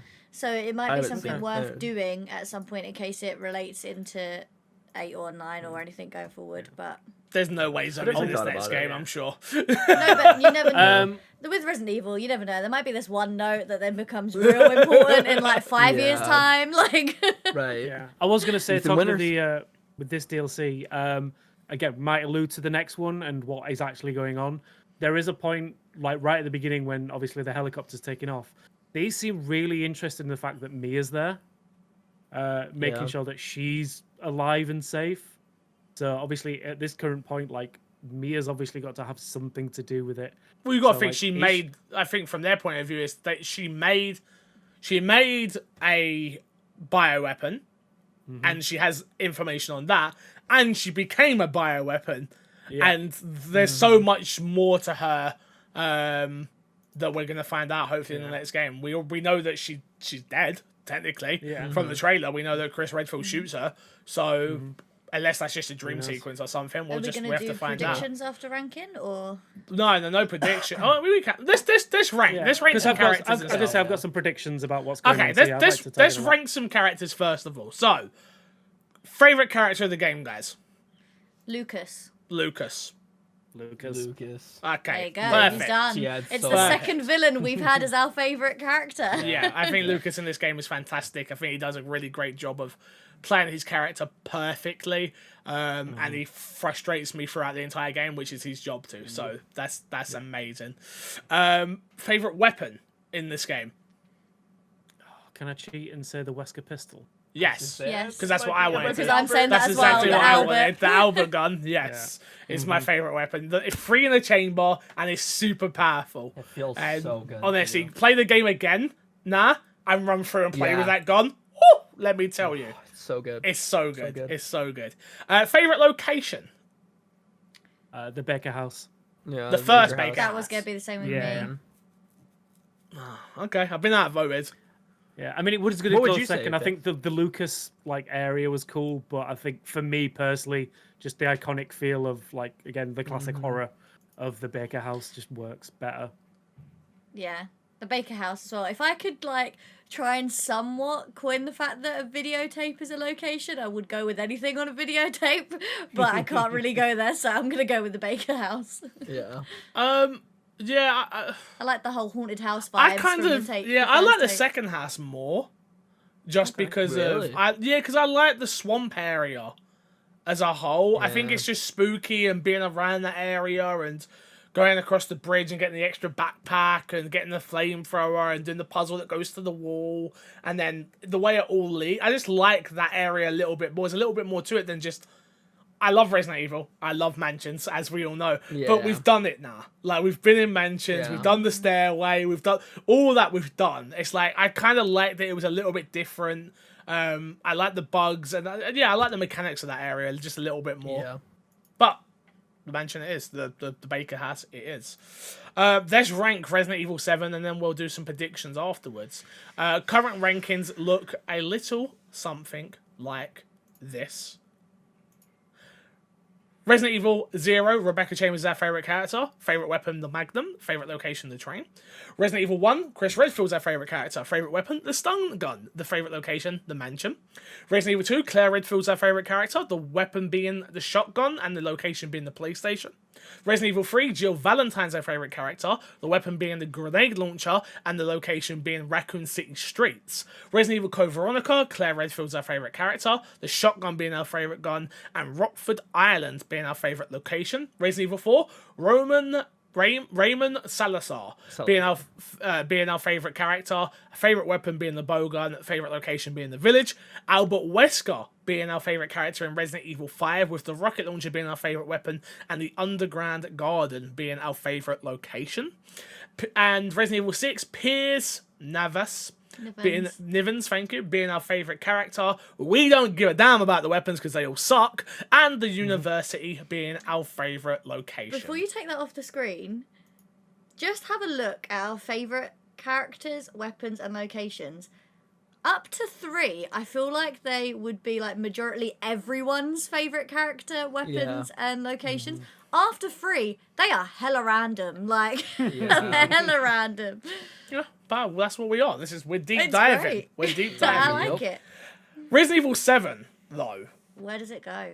Where I'd put does it go? So at the moment, for our full rankings, we have Resident Evil 2 at number 1, Resident Evil 1 at number 2, Resident Evil Code Veronica at number 3, Resident Evil 4 at number 4, Resident Evil 0 at number 5, Resident Evil 3 at number 6, the Resident Evil 5 at number 7, Resident Evil 6 at number 8. Where does Resident Evil 7 go on your list, Despawn? Might be controversial. Might be very controversial, but I'm going to put mine, for me, I'm going to put it at second place. I Okay. don't think it beats Resident Evil 2 Ooh. Remake, but the amount, like the genuine suspense throughout the game, all of the new elements that they brought into it, start to finish, like there's no like major lull points in it. I think apart from one boss fight, and minor quibbles about the enemy types. Other than that, like from start to finish, I think this was a super well designed game. I think everything worked well together, and yeah, just like I enjoyed my time with this so much. And I didn't think I would. I honestly didn't like. I thought going into first-person Resident Evil game's not going to work. But I genuinely thought they nailed it and knocked it out of the park with this one. Shotgun. I think I see the argument. I think I put it at 3. I think I put it because like it does so many, like especially even going back, like it does so much to me, like for realizing, oh shit, like this is Resident Evil. It may not connect with Resident Evil, but I feel like this is a form of Resident Evil, and it does such a great job of starting a new thing while still kind of remaining true to what it is. And also I think taking the horror elements of different things as well and making it its own very thing. So yeah, I'd say it's 3 for me. I'll go next. We haven't spoken. You've been with us, interesting. and you know, so we haven't spoken at all. Interesting. I put it at number 4 for me. I don't think it does enough in the Resident Evil element of being a Resident Evil game. If this had a lead character of someone that I cared about, I think that would give it a lot of more points.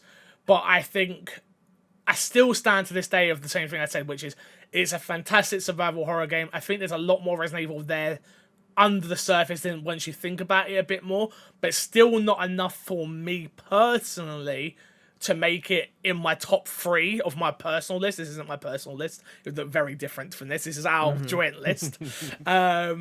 But yeah, for me, I would put it at number 4, sorry, number 4. Okay. Haley.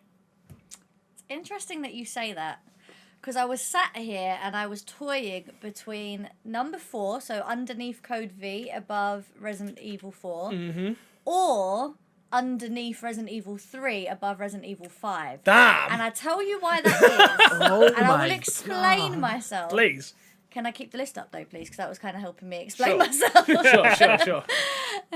Because I don't think it can go any higher than Resident Evil 2, Resident Evil 1, and Code Veronica. In my Agreed. opinion, if I had to only save 3 games from the franchise, they would be the 3 I would save. Great. If everything else had to disappear off of the face of the earth and I could only save 3, I feel like those 3 together would tell a cohesive story where you could still enjoy Resident Evil as a franchise just through those 3 games. Agreed. So ultimately, my vote is going for it to go underneath Resident Evil Code Veronica.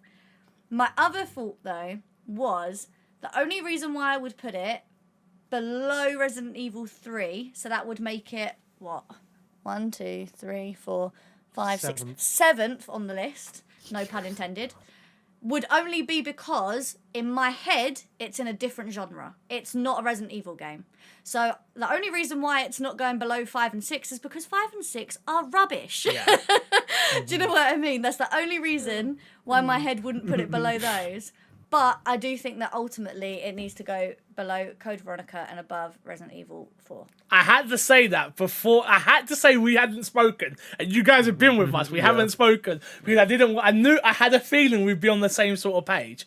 Which Oh, I knew. And Yeah. honestly, after that explanation, I'd probably change my answer to agree with that.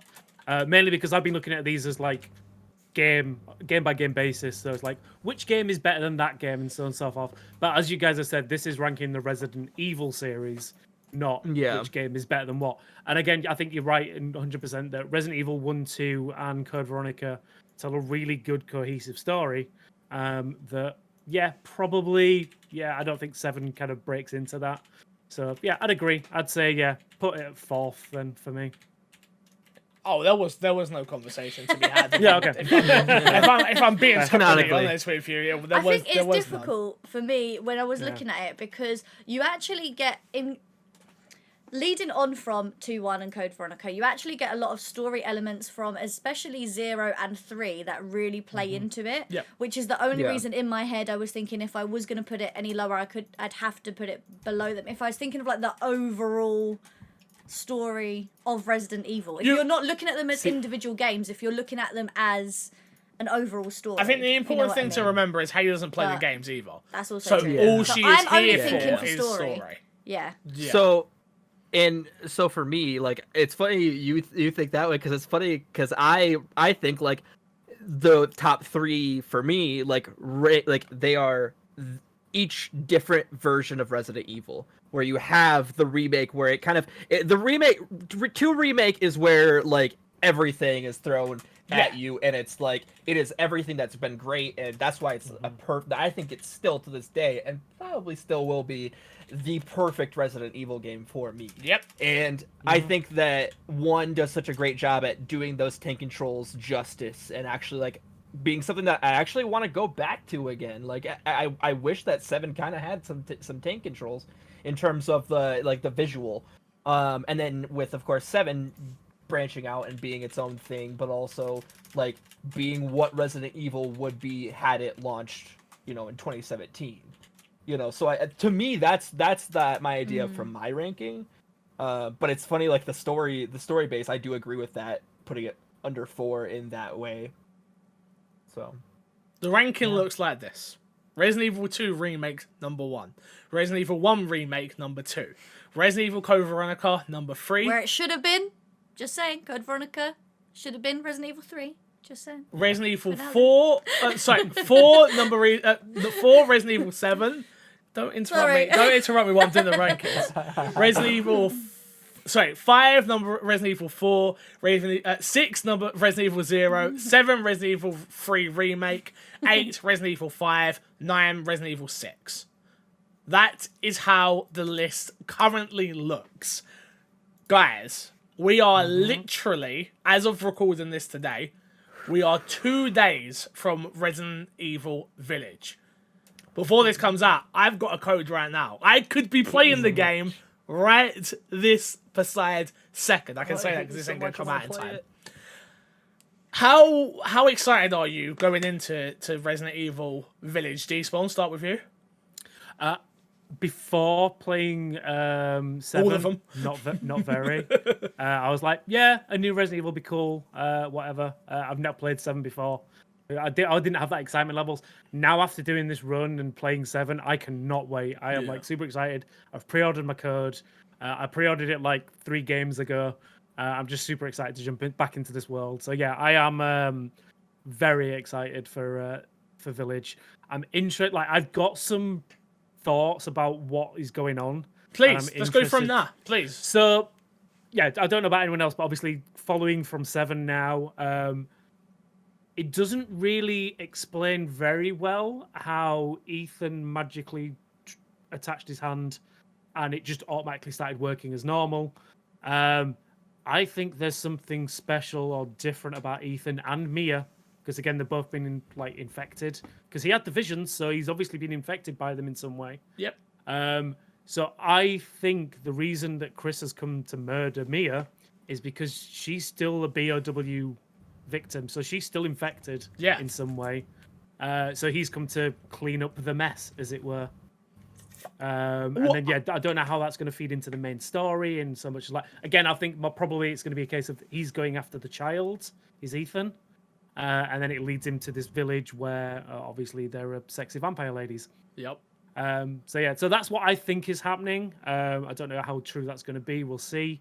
But yeah, I think the reason Chris seems like a bad guy is because he's just doing his job of cleaning up the mess. See, I've got. Let's go with you, Nick, first, because I've got a lot of thoughts. First of all, are you excited for Village? I mean, I'm hella excited. I want to play it right now. Like, honestly, I'm hella excited. You're my account. But like, I think I was definitely much more than Despawn excited. Like, I was very much excited to play a new Resident Evil game, but now replaying everything has really gave me such a respect that even like as somebody who played most of them and beat most of them like before, like I now playing them back to back to back, I have such much more of a reverence for this series than I already did. So yeah, I'm hella excited for it coming out on Friday. And yeah, like I think Despawn's kind of got something there. I mean, maybe we find out that that Ethan Winters is Jake's kid. You know what I mean? You know what I Oh mean? my god. Oh, what? And he took W to like lead us from Wesker as such. Like that's why his surname is like. That being said, I do hope we have a little bit more ties to like we introduce at least maybe one more character that's been in the series. You know, like let's kind of bring the more connective tissues with this again. That's what excites me the most, personally, is the fact of Same. who is going to show up in this game. Like, I think Claire being in this game would be awesome if she turns up and it's her like, Chris, what are you doing? Like, we haven't seen them two together in so long since Code Veronica, really. So for me, I think if she was to show up, that'd be dope. But yeah, I'm really, really interested. That I've got. So my hypothesis comes from playing the demo a little bit. Not that that demo gives away anything. So this is strictly just a high. I think this is where we learn about how the virus originated. Like this is going to be, because we're going back to werewolves and vampires and stuff like that. Like I think this is where we're gonna really dive deep into how Umbrella began. The deepness of Umbrella beginning, the deepness of how the virus started, and this is like the founding families of what it really was from the start. That's where my head is at. Chris is on his own mission that just happens to coincide with what's going on with Ethan. But overall, I feel like it's going to be a much deeper story for Resident Evil lore, and that's what I want. Like, though Chris Redfield's bad, cool, whatever. Ethan's in it, I don't really care for Ethan, not a problem. But if you can give me lore on top of lore on top of lore in a game, like that's what I think 7 doesn't do, right? It doesn't build upon the world at all. It builds upon on Chris being this guy at the end, but that's it. It doesn't build anything else. And yeah, I think we're gonna learn a lot about the Resident Evil world in this game, hopefully. Yeah. And that's what I loved about each of the games is like the fact that we're reading the files and like getting the extra lore, not only for that's why I love a lot of stuff what 5 does, honestly, is like kind of gives you that lore and kind of not what 5 does, but what 5 does adjacently to the other games in terms of like giving you this lore, introducing you to like the new aspects of the lore, and especially like I didn't even think about the fact that, you know, they could be showing the very start of Umbrella. And the thing that I really like about this is we're kind of sorry, mower in the background. No, you're good. Go. It's not that loud. It's not that loud. It's fine. Yeah, it's the very great thing about this is just like the fact that, you know, when like it seems to be going back to like 4, where and initially when 4 was being made, it was like, oh, we're gonna do ghosts, we're gonna do this, and it's like it's kind of getting that idea of different things besides, you know, zombies or molded or whatever that, you know, we go at, especially because, you know, with Ouroboros and what we got in 6 and what we got in 7, like there's some actual potential for some interesting characters or creature designs, and that's what I'm really excited for, just gameplay wise. What I'd say is, again, a couple of points. I'd say, agreed. I think the character idea is cool. Maybe, again, you're talking about going back to origins. Maybe it goes back to the origins of these myths behind these characters, like the myths behind werewolves, the myth behind vampires, and how they're actually stemmed from these viruses. I also think that, again, it's all going to be like kind of like a thing that isn't touched on much in recent ones, but in previous games, again, around like especially Code Veronica and 3 and I can't remember which of them, 0 and things like that, how it was all based around the families who worked on them, on the viruses. And I think this is going to be like the original families. That's what I'm hoping. Looking at some of the pre-release footage, and like I've seen some breakdowns before we started doing this, it's like talking about like there's different family emblems mentioned in that's some what of it looks like as well. Yeah, so I think it's going to be talking about the original families and how they all came together and how they worked together to produce these viruses and cultivate them. And obviously their experiments led to these mythical creatures, as it were. So let's say werewolves and witches and vampires and things like that. Another thing I would say, touching on an earlier point, is you were saying that it seems like Chris is working on his own. Might not be the case. No, I didn't say he was working on his own. I meant more a case of not that he's working on his own, but he's just doing it. He's on his own mission. No, but that's the thing. Again, agree. Yeah, to confirm. Yeah, you did say that, but I mean, I don't think that's true. I don't think it's his own mission because we don't know what that urgent call was. That urgent call could have been something about Mia, for instance. Again, talking about how Mia and Ethan might be infected in some way. It might be that there's an urgent call say something's happening to Mia. We need to keep an eye on this. Yeah, but I agree with you, but I also disagree with you in a way because the call's urgent call, but they have time to have a baby, push out a baby. This baby's born and lived, and like, that call weren't that urgent then, was it? Maybe the urgent call is she's pregnant all of a sudden for some reason. Maybe. I don't know. I'm interested to find out. So I tell you Y'all- what. I tell you what. honestly, I'm gonna go find out she's right pregnant. now. 'Cause I'm gonna play. She's pregnant Fuck you. with a baby while infected. What's that going to do to the baby? Yeah. Who knows? Well, and man, I hate y'all because now you got me so. I didn't even think about because I'm like, I'm gonna go Hold in it, here. I'm like, hold yeah, it, they're just gonna hold do what they it, hold it. did in 7. No, hold But- it, man. Hold it. You 2 days. 2 days. 2 days. I just want it now. Let's plug, and get ourselves out of here. Haley, where can people find you? On Twitter at the Haley Show 21. Shotgun, where can people find you? You can find me everywhere at Shaka McPayne, spelled like Max Payne. Of course, you can find me on videos on this channel and more MC Fixer. I'm sure by the time you're watching the next one or this one, we'll have a video out for Village, and it's gonna be great. It's gonna be great. I'm so excited. Me too. Despawn, where can people find you? They can find me everywhere at Paul Despawn or twitch.tv/Despawn Games. I would also say please hit the like and subscribe on this video and all of the videos in this series. I've really enjoyed doing this series. I'd be like to be invited to do more series in the future. So please. sure. It's not ended Just yet. let It's it not happen. ended yet. It's not ended yet. Yeah, we still got 8. We still got 8 to go, and I'm excited for that very much. So, but yeah, Yeah. thank you for having me, and check it out. Man. You're not going nowhere yet. You're back next week. It's okay. It's okay. You can find me everywhere at MC Fixer. Obviously, make sure you hit the like button, subscribe, and all that jazz. Until next time, we will love you, leave you, and see you all later. Goodbye.